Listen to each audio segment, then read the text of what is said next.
स्वभावे तरावे जगातारुणी मायताता नमस्कार श्री साईनाथ वसे जो सदा दावया संत लीला इसे अज्ञ लोकान परे जो जनाला परे अंतरे ज्ञान कैवल्य दाता नमस्कार साष्टांग श्री साईनाथ वरालाधला जन्म हा मानवाचा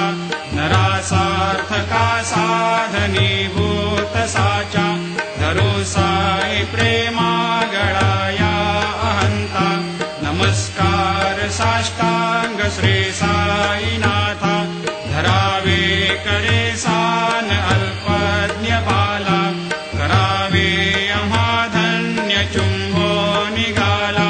मुखे गाल प्रेमे कराग्रास आता नमस्कार श्री साईनाथ सुरादिक यांच्या पदा वंदिताते सुरादिक यांचे समानत्व देते प्रयागादि तीर्थे पदे नम्र होता नमस्कार साष्टांग श्री साईनाथ तुझ्या या पदा पाहता गोप बाले सदा रंगलेचे स्वरूपे मिळाले करी रास क्रीडा सवे कृष्णनाथ नमस्कार साष्टांग श्री साईनाथ तुला मागतो मागणे एक द्यावे करा जोडितो दीन अत्यंत भावे भवे मोहनी राज हातारे आता नमस्कार श्री साईनाथ ऐसा येई बा साई दिगंबरा अक्षय रूपावतारा सर्व हि व्यापक तू श्रुति सारा अनुसया त्रिकुमारा बाबा येई बा काशी स्नान जपा प्रतिदिवशी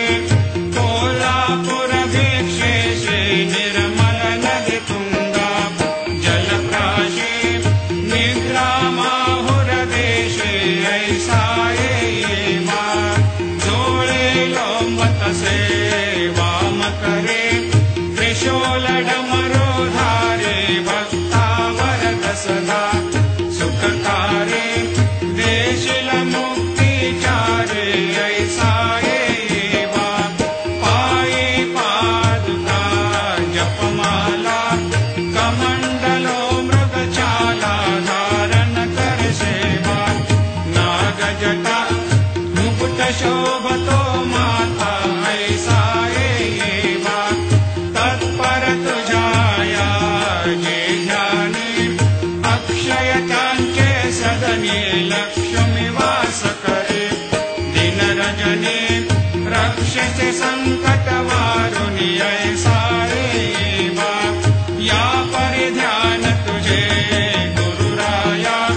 दृश्य करी नयनाया पूर्णानंद सुखे एकाया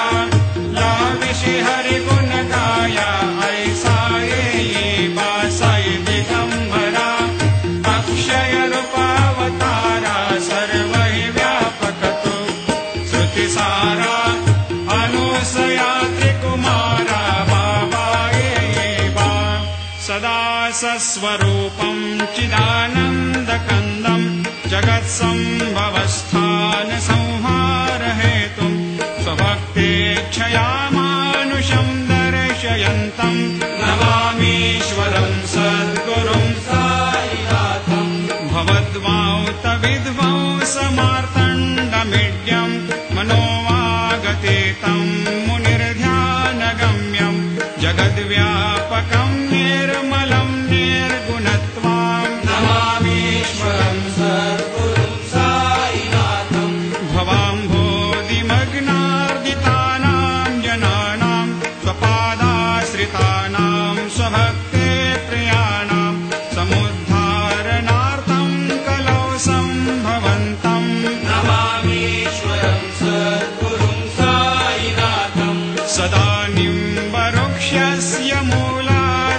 प्रवासात् सुधास्राविणं तेक्तमप्यप्रियन्तम् तरुं कल्पवृक्षाधिकं साधयन्तम् नमामीश्वरं सद्गुरुं साईनाथम् सदा कल्पवृक्षस्य तस्याधिमूले भवद्भावबुद्ध्या सपर्यादि सेवां नृणां कुर्वतां भोक्तिमुक्ते प्रदन्तम् नमामीश्वरं सद्गुरुं साईनाथम् अनेकाश्रुता तर्क्यलीलाविलासै समावेशकृतेशान् भास्वत्प्रभावम् अहं भावहीनं प्रसन्नात्मभावम् नमामीश्वरं सद्गुरुं साईनाथम् सतां विश्रमाराममेवाभिरामम् सदा सज्जनैः सस्तुतं सन्नमद्भिः जनामोददं भक्तभद्रप्रदन्तम् नमामीश्वरं सद्गुरुं साईनाथम् अजन्माद्यमेकं परब्रह्म साक्षात् स्वयं सम्भवं राममेवावतीर्णं भवद्दर्शनात् सम्पुनीतप्रभोऽहम् नमामीश्वरं सद्गुरुं साईनाथम् श्रीसाईश कृपानिधेऽखिलनृणां सर्वार्थसिद्धिप्रदा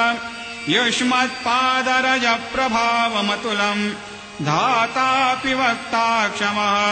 सद्भक्त्या शरणं कृताञ्जलिपुट सम्प्रापितोऽस्मि प्रभो श्रीमत्साई परेशपादकमलान् न्यान्यच्छरण्यं मम सायिरोपधर रागोत्तमम् भक्तकामविबुधद्रुमं प्रभुं माययोपतचित्तशुद्धये चिन्तयाम्यहमर्निशं मुदा शरत्सुधांशुप्रतिमं प्रकाशं कृपातपत्रं तव साईनाथ त्वदीयपादाब्जसमाश्रितानां स्वच्छायया तापमपाकरोतु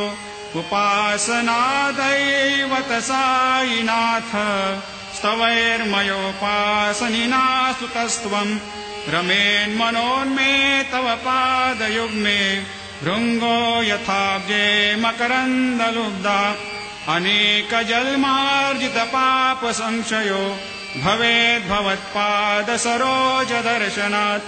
क्षमस्व सर्वान्धपरान्धपुञ्जकान् प्रसेद साये सद्गुरोदयानिधे श्रीसाईनाथ चरणामृतपोतचित्तास्तत्पादसेवनरतः सततं च भक्त्या संसारजन्यदुनितोर्धवनिर्गतास्ते कैवल्यधाम परमं समवाप्नुवन्ते स्तोत्रमेतत्पठेद्भक्त्या यो नरस्तन्मनः सदा सद्गुरो साईनाथस्य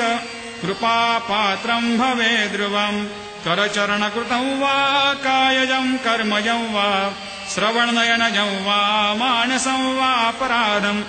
विहितमविहितं वा सर्वमेतत् क्षमस्व जय जय करुणाब्धे श्रीप्रभो साईनाथ